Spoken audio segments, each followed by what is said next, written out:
Welcome to Politics Done Right. I am your host, Egberto Williams. This is the progressive program that will take the mystery out of politics. This is the program that will encourage you to make sure government becomes we the people. Whether you are liberal, conservative, or otherwise, you get to air your point of view. Remember, you can also send me a tweet to EGBERTOWILLIES. That is, at Egberto Williams. Let us engage. It is politics done right. 1, 2, 3, 4.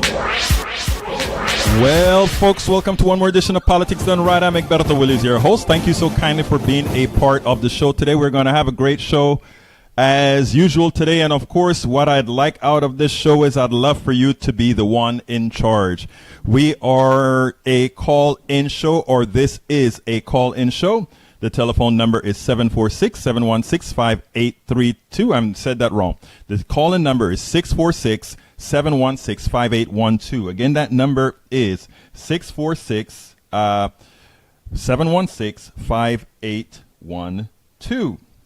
And today we're going to cover a topic, sort of a topic that I've covered before, but this time I think I'm going to do it a little bit differently, and I hope to get your input. Actually, we need your input into this type of a program, because you know what? The results of our election, the results of 2018 is going to be directly proportional to what you do. It's going to be directly proportional also to what you believe. So anyhow, the title of the program today is A Warning to Democrats: Don't Allow the Party to Lose Its Progressive Soul. And that is important. Don't allow the party to lose its progressive soul. And what does that really mean?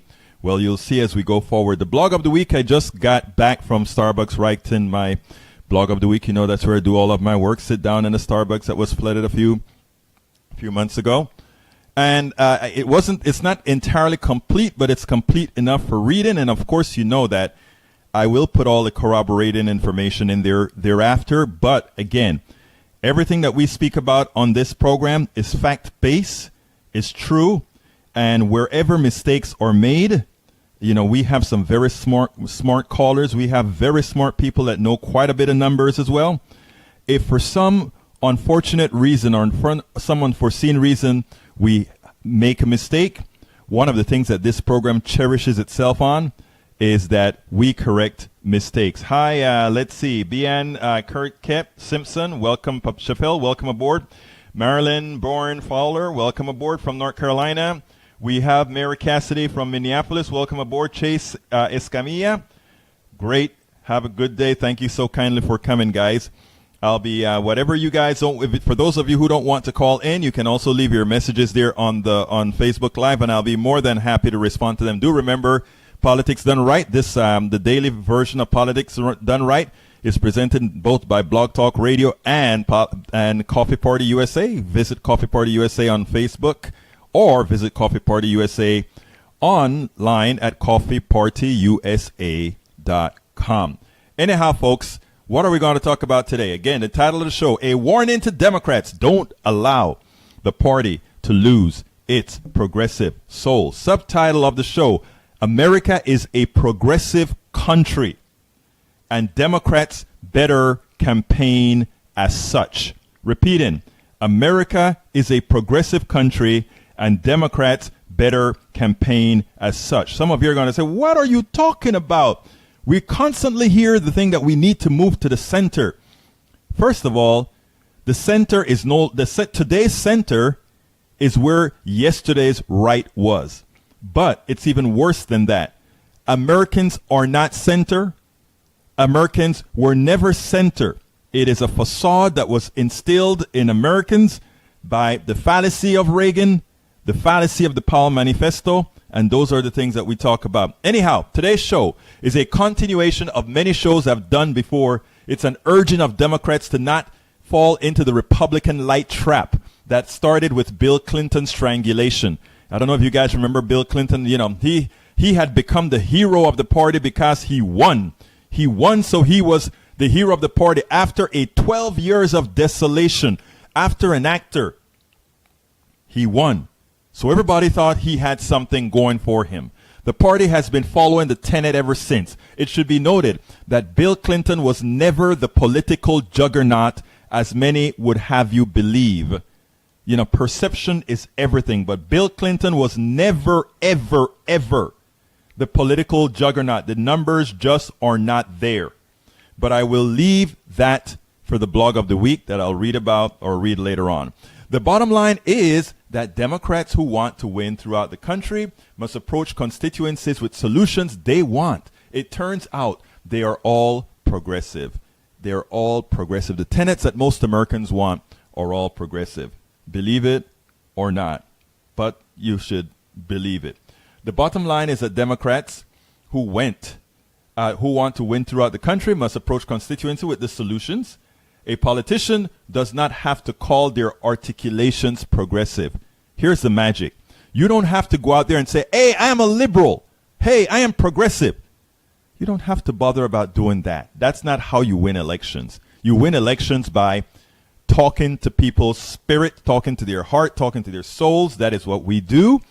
They just need to talk about the policies they intend to support that will ensure they are making the lives of their potential constituents better. That's what it's all about. That is politics.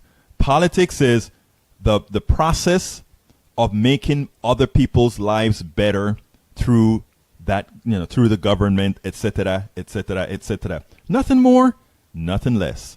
Nothing more, nothing less. So anyhow, before we go into all of that, I want to talk about the news that interested me today. There's quite a bit of news that occurred today, folks. Quite a bit of news that occurs today. Hi, Darren Lane from DLC. And welcome aboard also, Simpson Chappelle. Welcome aboard. Let's see who else that we kind of bring notice to. And again, folks, remember this is a call-in show, so don't forget, don't wait, don't do what happened last week. Last week, folks waited till the end of the show. 5 calls came in right at the end of the show. I couldn't quite do anything about that. So start queuing up your questions, start queuing up the comments that you want to make. If you want to even tell me, Egberto, you're full of it, call in and tell me that as well. I want to hear from you. 646-716-5812. For those of you on Facebook Live, you can see the number on the screen. For those of you on Blog Talk Radio, 646-716-5812 is the call-in number. Merlin Bourne Fowler, welcome aboard. Mir Cassidy, welcome aboard. Okay, the news that interests me today. The FBI, this is funny. FBI deputy, well, it's not funny, but you know what I mean. FBI Deputy Director Andrew McCabe is stepping down. While it's not a firing, it smells rotten, as he has been in the right wing crosshairs for a long time.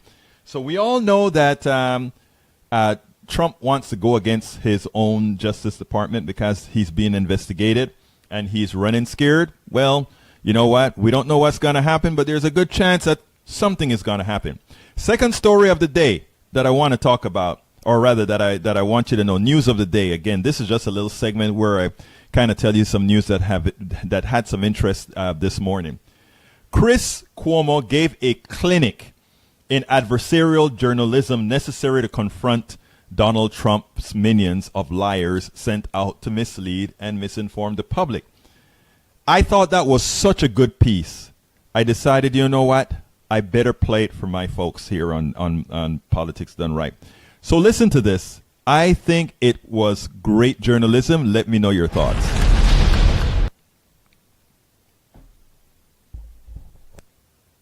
He won't even acknowledge that they interfered in the election. He did. He has done it multiple times. He did so recently. He says it's to help Democrats cover up an election. Chris, you need to check the transcript. In his recent trip to Asia, he stated that while Vladimir Putin has denied that he meddled in the U.S. election, he said he believes that he believes what he's saying. What does that mean? Hang on. What he said specifically. Check the transcript. Please pull the tape. I beg of you, give all your viewers the opportunity to hear what he actually said verbatim from his own mouth. He said he trusts the many intelligence agencies in the United States that told him otherwise that Russia did meddle in the election. Now he trusts it because he was just asked. I'll give you a transcript. He was just asked whether or not he trusts the FBI, and he wouldn't even answer the question. Don't beg, Raj. Just answer the questions because you're not lying to me. It's not me or somebody. It's the viewers. You say he trusts the intelligence community. He was just asked if he trusts the FBI, and he said, I don't know. We'll have to see. I got a lot of concerns about these missing texts in secret organizations. There is no secret organization. There are no missing texts. Did he come out and say, wow, I was wrong. The FBI is great. I should have never said that. Nope. So don't tell me that he trusts the intelligence community. He does it when it suits him. He says this investigation is a hoax and a witch hunt. That's what he calls it. That's not being tough on Russia, Raj. Well, first of all, you're conflating separate things. I'm just following your stream of thought. Hang on, the FBI. I think you need to show your viewers the tape of what the president said in Asia about the intelligence community talking about Russia meddling in the previous election. Has he called it a witch hunt for the record? He's called the investigations into collusion a witch hunt, which there have been millions of dollars spent over the last year. Not a shred of evidence has been exposed that actually links this president or his campaign to any collusion. Why would it expose when the investigation is not over? Well, Chris, I think that there have been millions of dollars spent. There have been dozens of witnesses. You've had the full cooperation of the White House and this president, and yet not a shred of evidence. I think the president's free to speak his mind on this matter. Now, let me just. Nobody says he doesn't have the right to speak, Raj. You guys use this all the time. It's about whether he says what he says is right. Sort of a minor sound problem here. Okay. All right. Let's go ahead and bring in Daniel. Sorry for that little mishap there. Let's go ahead. Daniel, are you on the air now? Can you hear us now? I can hear you, Egberto. Yes, how you doing? Technical difficulties are over. Yeah, technical difficulties. I'm good. How are you? So far, so good. Earlier on, I told the audience, and I'm not sure if the audience got a chance to do it, so it seems like I'm going to have to do a few of the other things over again. But I heard that, I was there. Tell us a little bit about your meeting last night, the Indivisible Houston. Oh, it was a great meeting. So yesterday afternoon, roughly 85 or 90 people packed into St. Stephen's Episcopal Church to hear a little bit about ground game, which is coming hot topic right now for the primaries and for the general election for 2018.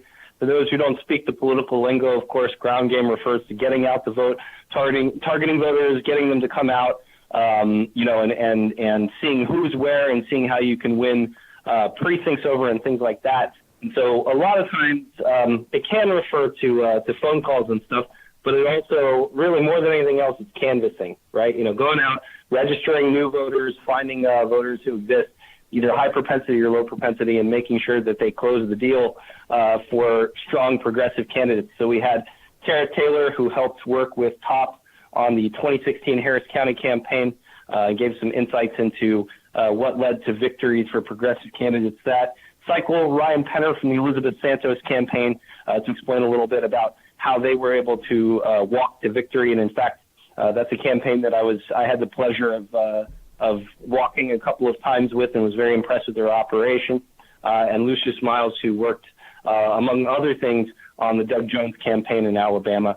So I think we got unique insights from all three, and they were wonderful speakers, and people really walked away not only with new knowledge, but fired up and ready to roll out and stump for people.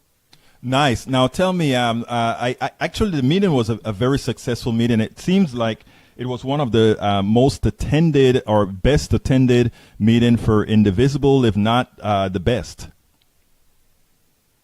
It was in terms of educational meetings, so not rallies or anything like that, but people coming out to learn on a Sunday afternoon. That was the most people we've had in a room, I believe, or at least very, very, very close to the most people we've had in a room.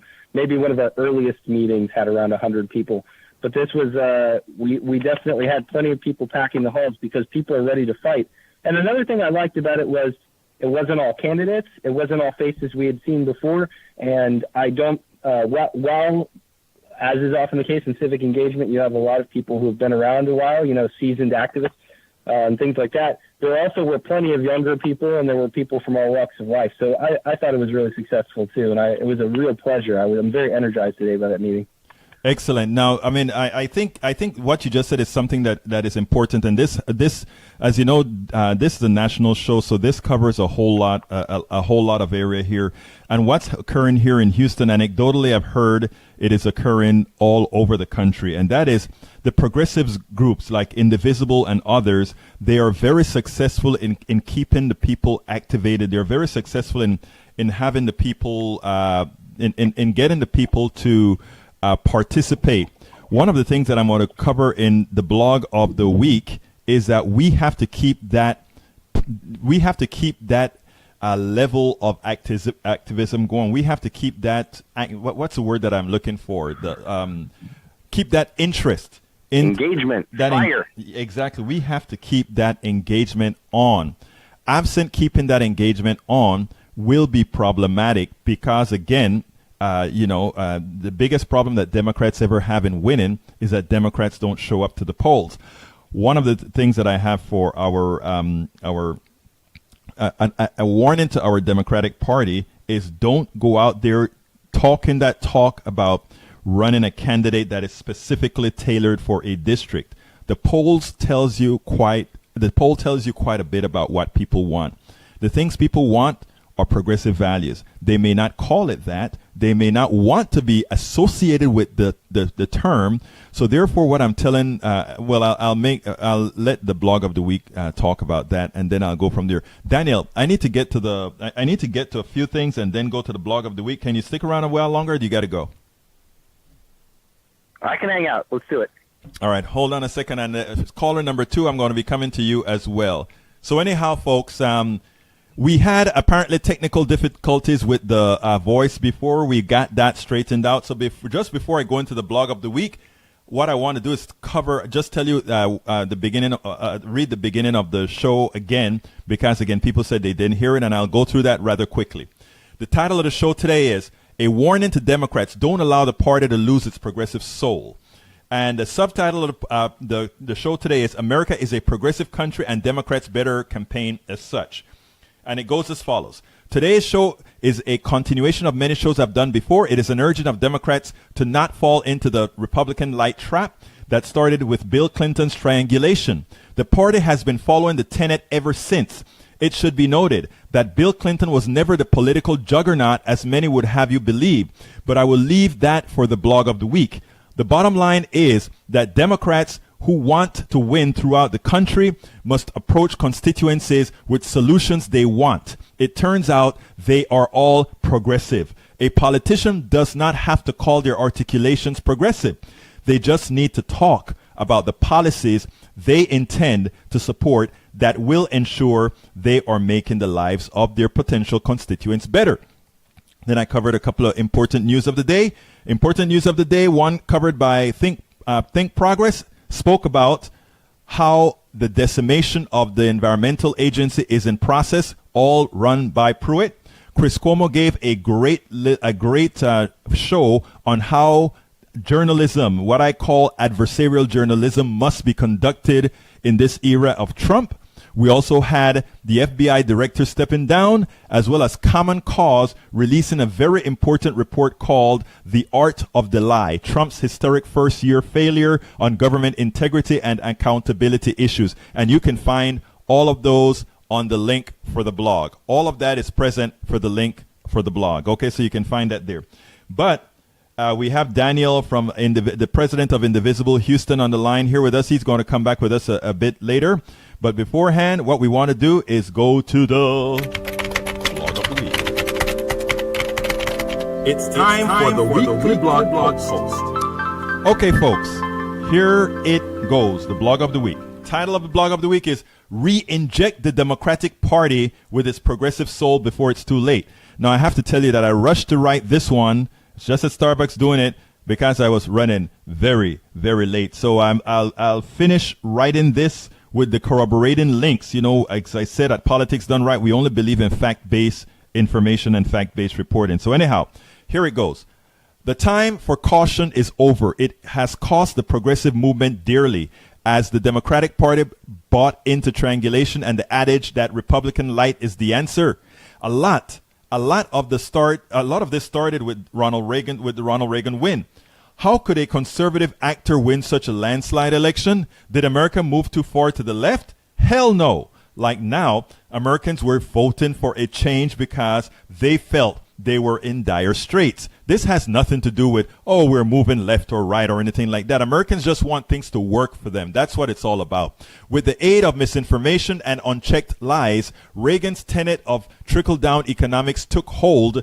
Had Democrats and progressives actively challenged, then instead of appeasing Reagan and the plutocrats who showed the first significant success of the effecting of the Powell Manifesto, we would have been okay. With George Herbert Walker Bush's subsequent win after 8 years of the country giving Reagan an economic pass, Bill Clinton and the DLC, that's the Democratic I don't remember what it stands for, but anyhow, Bill Clinton and the DLC decided that the Democratic Party must be complicit in a rightward move that would ultimately decimate the middle class. Bill Clinton won, and he has been considered the dean of the Democratic Party ever since. I'm telling you, that was unjustified completely. Here is the reality. Bill Clinton never won 50% of the popular vote, and with his center-right shift. President Obama, with his left turn, won over 50% in each run, even with the headwinds of racism and a determined plutocracy. Now, for those who are experts in politics, they're going to say, hey, but each time Clinton had a third-party candidate. Oh, yes. Each time he had a flawed third-party candidate, and anybody who had a passionate message would not have given that third-party candidate that many votes that made it that much easier for you to win an election with under 50%. So the reality here is a plus 50% and an electoral college landslide for Obama. If you're looking at the numbers and if you're looking at what should be pushing your tenets, you would say, wait a minute, Obama made a leftward move and showed some progress, and somehow he was reelected, not again with a substantial margin. That means something. So why would we follow the Clinton methodology as opposed to the Obama or even Bernie's methodology? Continuing. Here is the reality. Okay, continuing. When one asks Americans the policies they want without specifying if they are progressive policies, it always turns out that they want them. They want progressive policies. So what is the Democratic Party's problem with embracing them, with running the appropriate candidates? Come on, if you take a look at our platform, folks, our platform is very progressive. But then when we ask candidates to run in Texas and other places, we're asking them, oh, don't be so much. We have Beto O'Rourke gave a shift to the unions. We have Beto O'Rourke came out with a policy that says, oh, the wealthy people made their monies on their wealth and all of that, and their kids didn't have to do a darn thing. But now for all you poor and middle class kids now, you better go ahead and do some public service so that, we can justify to the right wings that it's okay for us to somehow support you. I mean, he didn't quite say that, but might as well he had. And that's what got the ire of the left. It wasn't that people don't believe in public service. The thing about it is you're always asking those that have given the most to this country to do more.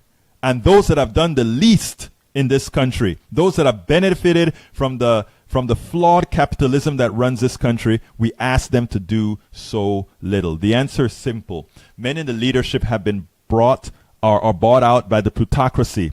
Sects within the Democratic Party are just the boundary, the left rail of the train tracks moving in the same direction, the direction those that control the economy wants it to go. The result of this reality is that there is not much distinction in the many, not all, the policies out of Washington, okay? There's not a whole lot of distinction. After you get through some of the major policies, these guys believe in the same thing, neoliberalism. We can go over that some other time. You see, the Democratic and Republican establishment play the good cop, bad cop game. Why is that important for the plutocracy? The Democratic Party has become the pacifier for the masses. The Republicans propose policies so bad that so bad and so terrible, democratic compromises seem like a good idea. So, I mean, their policies, I mean, it's irrationally bad. So what does the Democrats do? They say, okay, well, let's give a little bit, let's give a little bit, let's give a little bit. And by the time you're done, you're giving the House away. The Republicans' proposed policies so bad that terrible Democrat promises seem like a good deal. Terrible Democratic promises seem like a good deal. It is all a game, and once understood, it is something we can do something about. The 2018 election must be instrumental in breaking that paradigm, and there must be no compromising. Only real progressive candidates must make it through the primaries. We can worry about district-specific narratives after the primaries. Let me back up and clarify that, because this is very important. What happens many times, or people say, well, we need to elect candidates that fit the district. No, we elect progressive candidates and then have those progressive candidates change the narrative to fit the district. There's a distinct difference there. And the reason that difference is important is what you get today is blue dogs who are not anything other than Republicans in the party. So they don't really live by the tenets of what the platform represents. We elect progressives, and then the progressives that win the elections modify their narrative to fit their district. Continuing. The 2018 election must be instrumental in breaking that paradigm, and there must be no compromising. Only real progressive candidates must make it through the primaries. We can worry about district-specific narratives after the primaries. Americans must not be distracted by fallacies that state one must elect candidates that are right of center because their district is right of center. Economically, no poor or no middle class area is right of center. Some may believe they are, they're not. Folks, the telephone number is 646-716-5812. Again, that number is 646-716-5812. Let me go to area code 210, then I'll get back to Daniel. But area code 210, come on in. I think this is John, maybe? Yeah, how you doing, Egbert? All right, how are you doing, my friend? Talk to me. Yeah, I'm good. I missed you at the Our Revolution convention this weekend. Yes, I said I was going to try to make it. Let me give you some highlights. It's one of the things that they were talking about is exactly what you're talking about. Mm-hmm. They were talking about the endorsement of Sima Hernandez for Senate, and I was surprised that a lot of people actually didn't want to support her, and a lot of people who came up, said that she didn't have a chance, blah blah blah. But I mean, the fact is that she supports Bernie, she supports his agenda, and she, in my opinion, is the best candidate. And so, I mean, this is what primaries are about. Right. You vote for people to support your agenda, your personal beliefs, and and if she doesn't win, and it is very, very hard for her to win. I admit that. You can vote for Beto O'Rourke in the general election, right? And but I just think it's really essential because I'm a little bit perturbed at Our Revolution, the main organization, because they're not.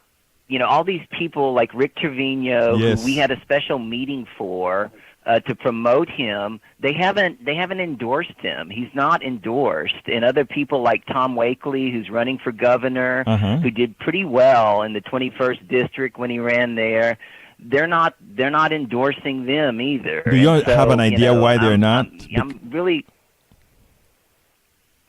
I'm sorry? Do you have any idea why they're not? Because I had Rick Trevino on this show a couple of weeks ago, and he shared some Our Revolution concerns as well. What exactly is happening? Why they're not endorsing these candidates?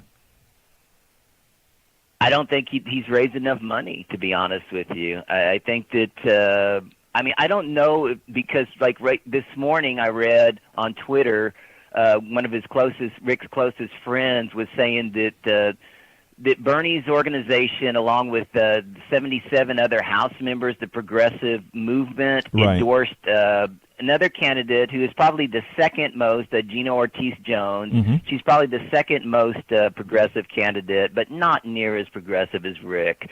And so, I guess it is a matter of money. That's the only thing I can think of. Now, before they didn't endorse Derek Crow, who's running in the 21st District, which Our Revolution also endorsed, our San Antonio chapter, and that's based in San Antonio and Austin, and the Austin people also endorsed him. And so, he's a great candidate.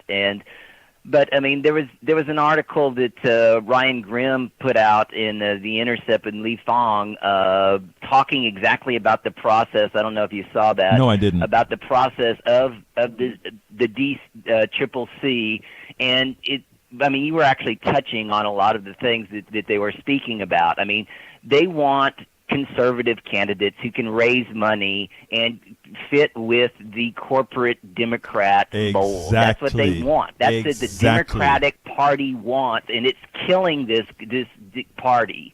It's killing this because they, as the millennials get has older and their impact is going to go stronger, they don't want these corporate Democrats who aren't addressing the issues that are pertinent in their lives, such as climate change, such as free college, Medicare for all, all of the different things that Bernie has addressed.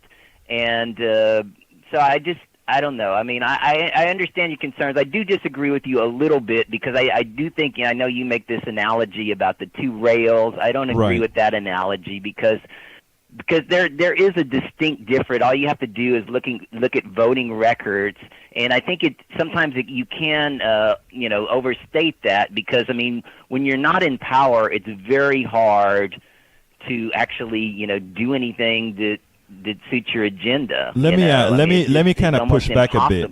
Let me push back a bit, and then I want to bring Daniel back in, and then I'm going to then we'll go back and forth. And folks, I'd love to get more callers on this particular subject.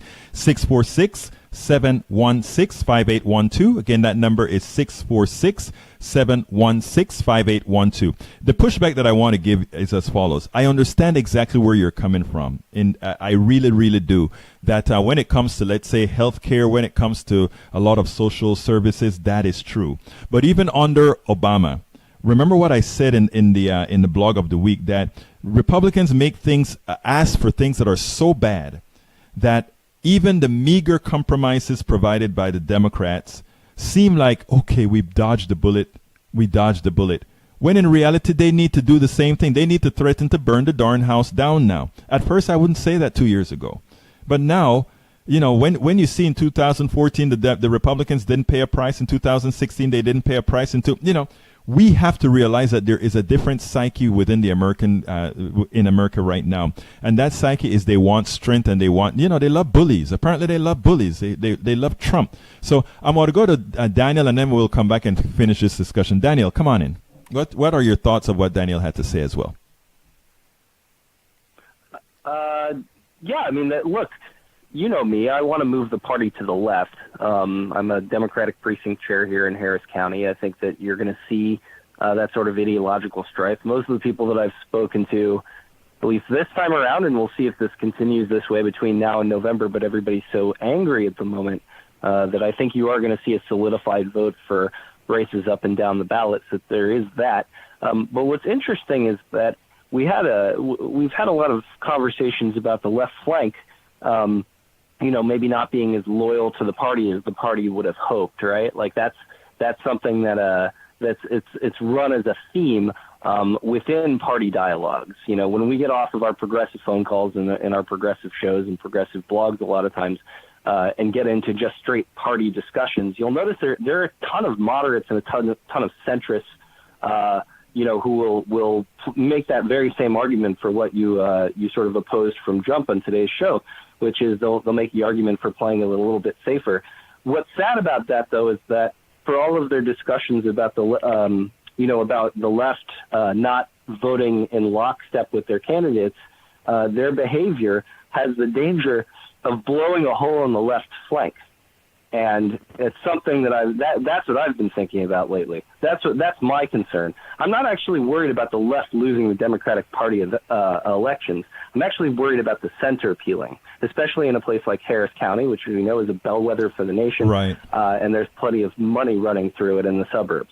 And that's what I would say about that is that I encourage progressives to push for progressive candidates in primaries, of course, but I also would prefer the center, like, hey, if you want a little bit of that love in return, you're going to have to get back in line. You can't vote for people you can't vote for Republicans at a local level. You can't slide over to the, to the center and tell us to abandon our beliefs on single-payer healthcare systems and fair labor and, protections from environmental disaster and keeping people from speeding up building permits, exacerbating situations such as Harvey. We're not going to abandon those principles. And you shouldn't ask us to abandon those Absolutely principles. not. Absolutely not. Who's splitting the coalition now? Right. I mean, and that is what's so important, Daniel. I mean, first of all, let me tell you. I think Bernie proved one thing, and even Donald Trump proved something else. And John, I'd like you to weigh in on this. Money is important, but money is not as important as it was before.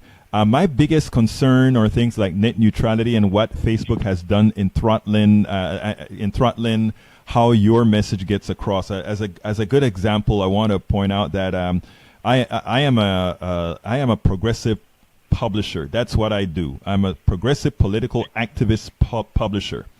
Over the last 3 months, we've been throttled not because of bad info, not because of fake news or anything of that sort, just because of the tweak within Facebook's algorithm and Google, so that these types of sites don't get preeminence. You don't know. I mean, it could either be financial, meaning they want you to do more advertising, or two, it could also be it could also have some political implications, meaning, wait a minute, we can't give these people on the left who really are looking for equity this type of a platform, because it actually upsets the status quo. John, your point of view. Oh, I haven't seen that personally, but I mean, you're much more involved with it than I am. I know that the right dominates YouTube, and I know I'm on YouTube a lot, looking at people on the left, looking at the Bernie supporters, TYT, Right. Sam Cedar. I mean, I agree with Daniel, though, that there's a lot of people, like the Jimmy Dores of the world, Secular Talk, there's other Rational National that get a lot of hits on YouTube who really, make a specialty of bashing the Democratic Party from the left. And I mean, I think that you have to have a balance, and I've talked about this before. You need to be honest about how you feel about the party, and I think you were pretty honest earlier in the day when you were talking about the Clinton's triangulation. Right. I mean, there's a lot of honesty there. But at the same time, again, I mean, when you have a choice between a Republican and a Democrat, it's a pretty easy choice. And so, put your energy in the primary, like I'm doing, trying to get, our revolution candidates to win. And if that doesn't succeed, vote for the Democrat that's going to be cause the least amount of damage, and in a lot of cases, do some good. I mean, Beto O'Rourke, he did stop taking PAC money, and I'm not thrilled with his voting record, but he's not that conservative. I mean, he's more of a moderate, and so I mean, we'll see. I mean, I vote in every election, every school board election, every election that's around, I vote in. So I mean, I'm going to be voting for some the candidate's going to do the least amount of damage, and Republicans always do tremendous damage. So I think that's what we need to keep in mind. Look, both of you are absolutely right. Now, I think I want to say one thing though, and that is what I'd like this election to show. And we are Daniel and I are here in Harris County. You are in Bexar County. other people around the country or in many other counties where indivisible is very strong. What I'd like to see around the country is for these people to do, Daniel, there was something that was wonderful well, there are several, I want to say something about that indivisible monthly meeting yesterday here in Houston, Texas, because I thought those folks who got there got a clinic. And when I say a clinic, I mean in what grassroots organizing is all about. Number one, the first thing that they learned was they learned how to block walk and why and how effective techniques for block walking. Secondly, we had a young lady, I think her name was Tara. We're going to have her on the show at some time as well, who was responsible for TAP. That's an organization here in Houston that brought out the vote that normally doesn't vote. They brought that vote out by establishing relationships, hiring hundreds of people to go out into the city day after day and making sure they had many contacts with these people, brought them into the fold. And there's a very important statement that young lady said yesterday, and I think it was the most important of the entire day. And what she said is she didn't go ahead and talk about single-payer health care. She didn't go and talk about all these other technical issues a lot of progressives will go out there and speak about. You know, I had a young lady on my show at KPFT where she said, we're talking about the intersectionality of organizations, and we've noticed after the intersectionality, this was great. I looked at her and I said, guess what? You and every other activist, myself, understands what you're talking about. But the people that we want to go out there and vote, they don't know what the hell you're saying. What that young lady, however, said yesterday, Tara, is they made the narrative for that person that they were going to. That they were in the middle of, let's say, a particular ward, and they told that guy that they know potentially had a record, hey, you can still vote, and these local judges have an effect on your life today. And by personalizing things that Weston speaks about in his book, the Political Brain, that's what they did. And she was teaching you how to do that. We don't, let Battleground Texas do what it does. Let all these other groups hit the people that they need to hit. But for those in this particular community, hire the right people for the right community, something Hillary Clinton never did. She had no consultants that were in the Latino community, in the black community, in the Asian community, no organization that understood those communities that would have told them to get up there and vote. Secondly, at that meeting at Indivisible, we had left, what is that group, Daniel? Left, Swing Left, right? Swing Left. Yeah, for the local TX07 specific. Tell us what they did at our meeting. Been helping people with other. Tell us what. Tell America what Swing Left did here in Harris County, or is doing here in Harris County. So I'm gonna, and I want to specify too. This is a local Swing Left group. I always like to specify that because they're the ones on the ground and they're the ones really doing hard work. Sarah and Rebecca have, they've been spearheading a lot of it. There are lots of other people who are heavily involved who've done good work with them. Their focus is really on flipping TX07, which is one of the key, swing districts in the upcoming congressional elections. Now, by educating other people, they've also helped block walkers in other Houston area districts. For those who aren't from Houston, there are 10 Houston area congressional districts. So let me stop you a second, Daniel. Daniel, let me stop you for a quick second because say that again. I want to stop you for a quick second because yes, I know they're working on TX07, but for those that are listening to this show, I want you to know that what they're doing is just a template because what Rebecca did yesterday is she put out stickers, not stickers, but posters on the wall that covered CD02, CD07, meaning congressional district, that is these different congressional districts. So they are offering, they're given a template of how you should organize in each of these congressional districts. And I know this is going on throughout the country. So get with those groups and do something. Continue that. Sorry to interrupt you, Daniel. Go ahead, please.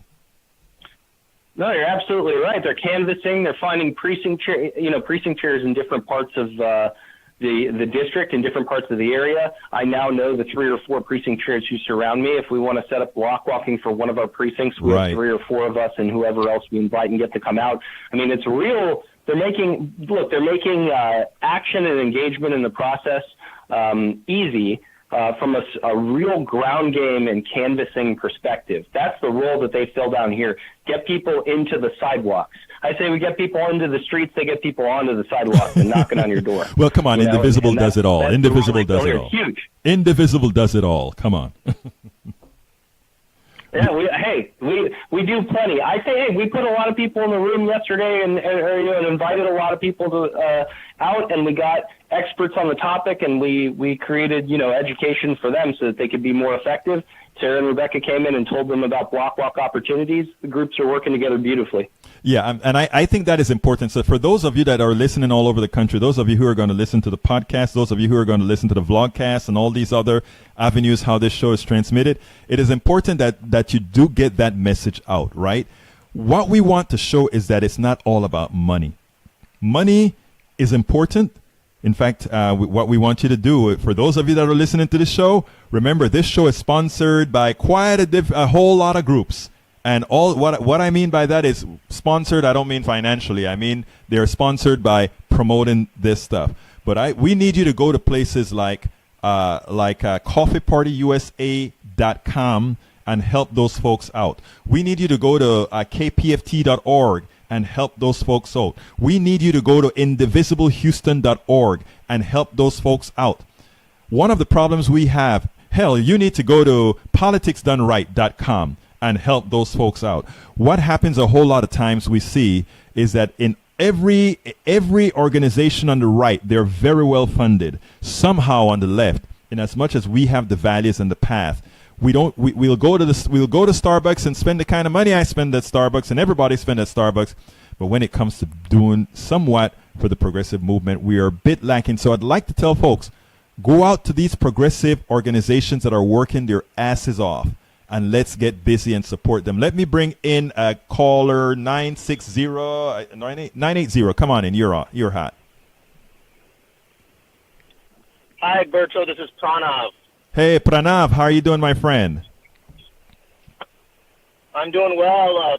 I just wanted to say we definitely need to support all our resistance groups, because all of them are doing great work out there at the grassroots level. Absolutely. So let me tell you what Pranav is saying is good as well. Pranav is one of the great guys out there working. If you saw around Houston, and for those that are, let me tell you, for those around the country, what this particular Indivisible group did. They went ahead and they bought a huge chicken with yellow hair, and they get a generator and a pump.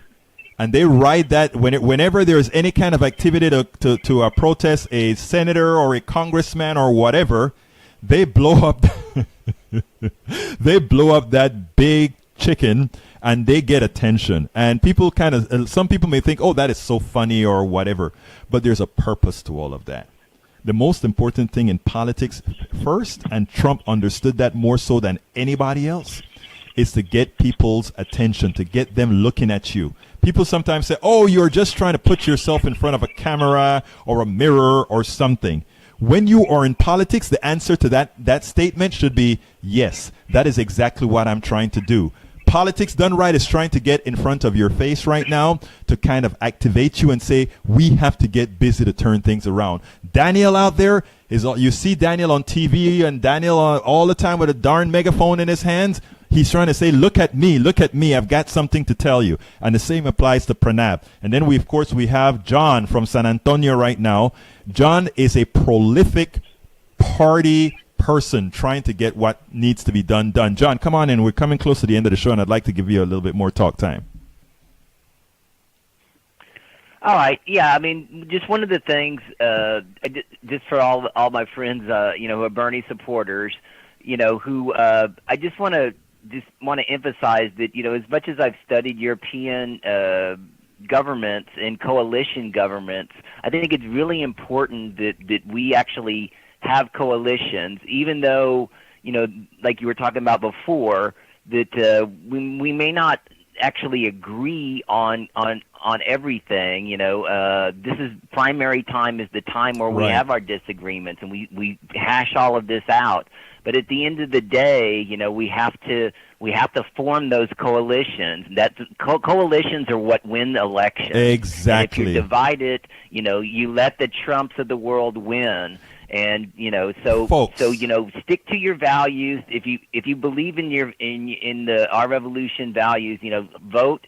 But I mean, at the end of the day, if your candidate doesn't win and another candidate wins, go out and support them, because I mean, the Republican era has got to end. No, I want to get in here real quickly. We can win the House back. We can win the Senate back. Absolutely. So I want to get in here right now because I want to say this. I write for the Daily Kos as well. I'm one of their contributing editors. What happened is, as you know, I was a delegate for Bernie Sanders. So, of course, during the primaries, I was all Bernie Sanders. The one thing that I never did is I never got nasty with Hillary, but I did point it out, and you know that quite well, John, on these different rags where I write, the ills that follows her. At Daily Kos, which is very strongly Democratic, as in proper establishment, a lot of folks there are establishment Democrats. We took a whole lot of flack because they thought somehow we were responsible for a Hillary not being elected. I want to tell all Democrats out there, all progressives out there, Hillary didn't get elected Russia and all of that played a role, but none of that should have played a role. Hillary didn't hire people that represented the districts that she needed to win. She didn't hire the people that could have worked those districts. We can't make the same mistake again. We cannot go out there and get mad at John when John speaks about, I'm a Bernie-crat, but if my candidate doesn't get elected, I'm supporting the next best progressive. We have to do what's right. And that goes for Bernie supporters or the establishment supporters. You hash it out in the primaries. You figure out exactly what, the best candidate that you have. Right now, I'm going to tell you, Politics Done Right is promoting only progressive, very progressive candidates. And that's who will have airtime. Following that, anybody that is somewhat progressive will get it. But what I'm saying is we have to stick to values, period. All right, we need to close, and I need probably a 15-second closer from everybody. So let's start with Pranav. Give me a 15-second closer. Yeah, I like what you said about progressive, that we need to support progressives across the board. I very recently met Ted Cruz's primary opponent, Mary Miller, who openly called Trump's tax scam a tax scam. Okay, I got to cut you in about 5 seconds, buddy. Okay, thank you very much, Pranav. We're short on time. Okay, give me a quick closer, Daniel. I agree with everything you said. It's time for progressives to come out of 90 seconds. Elections. If you'd like to get involved with something outside the party that is also a progressive voice, check out indivisiblehouston.org. Thank you so kindly. And John, give me a 30-second closer. All right, great show. I appreciate it.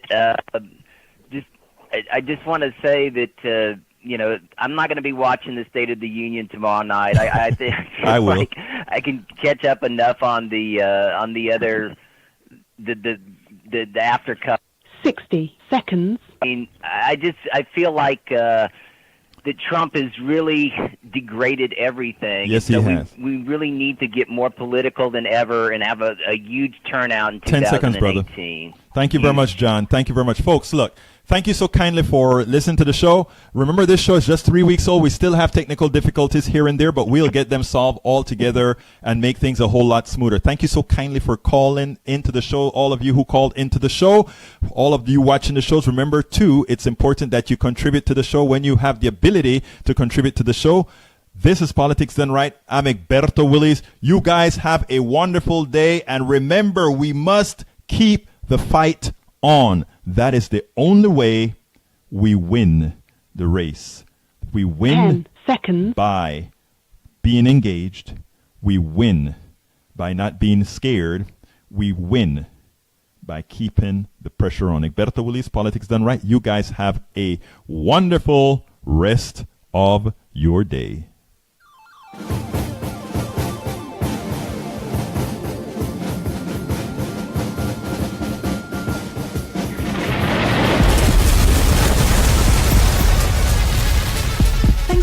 Welcome to Politics Done Right.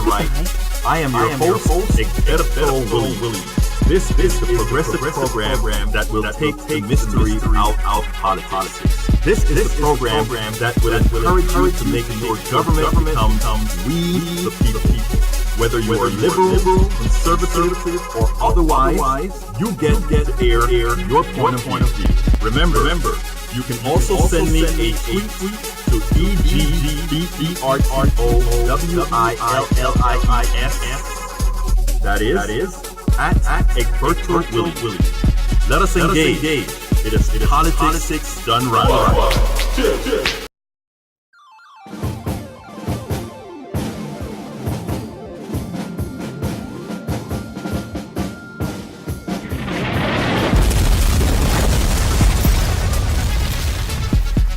Welcome to Politics Done Right. I am your host, Egberto Williams.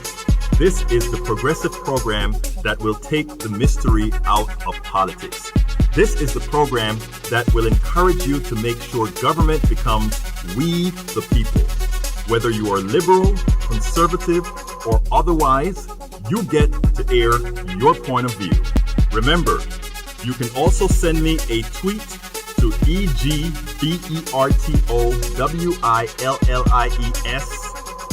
That is at Egberto Williams. Let us engage. It is politics done right. 1, 2, 3, 4.